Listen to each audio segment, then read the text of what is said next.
நான் பார்க்குற மாடு பார்த்தீங்கன்னா செவலையில் செம்புத்து பிரீடு பார்த்தீங்கன்னா பிளாக் ஜெர்சியில் கிராஸ் டைப்பான மாடு ஹெவி சைஸ் மாடு. அதெல்லாம் இந்த மாதிரி மாடுலாம் நேரில் வந்து பாருங்க, வீடியோவில் பார்க்கும்போது சின்னதாக தெரியும்.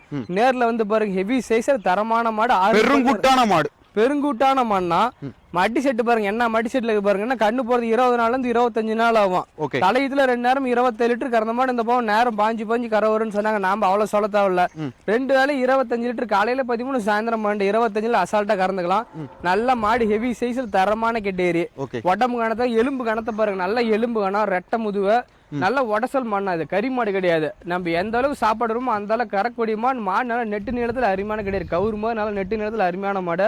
கொம்பு டைப்ல அமைஞ்சிரு, குணமானதுல தங்கமான குணமானம். பால் தர எல்லாமே அருமையான தர. காட்டு மேய்ச்சல அந்த மாதிரி ஒன்றும் பயப்பட தேவையில்ல. இன்னும் கண்ணு போறது 20 நாள்ல இருந்து 25 நாள் மடி ஃபுல்லா வைக்கும். 25 லிட்டர் அசால்ட்டா கறக்கூடிய மாடு. நல்லா பராமரி ஃபார்ம் டைப்லாம் போனா 30 லிட்டர் கூட கறந்து பார்க்கும்.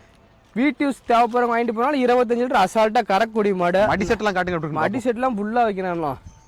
20 நாள் ஆகும்போது இங்க பாருங்க என்ன லூஸ் இருக்கு பாருங்க. 25 லிட்டர் அசால்ட்டா கறக்கு, சிமெண்ட் சாக்கு மாதிரி மடிக்கும்.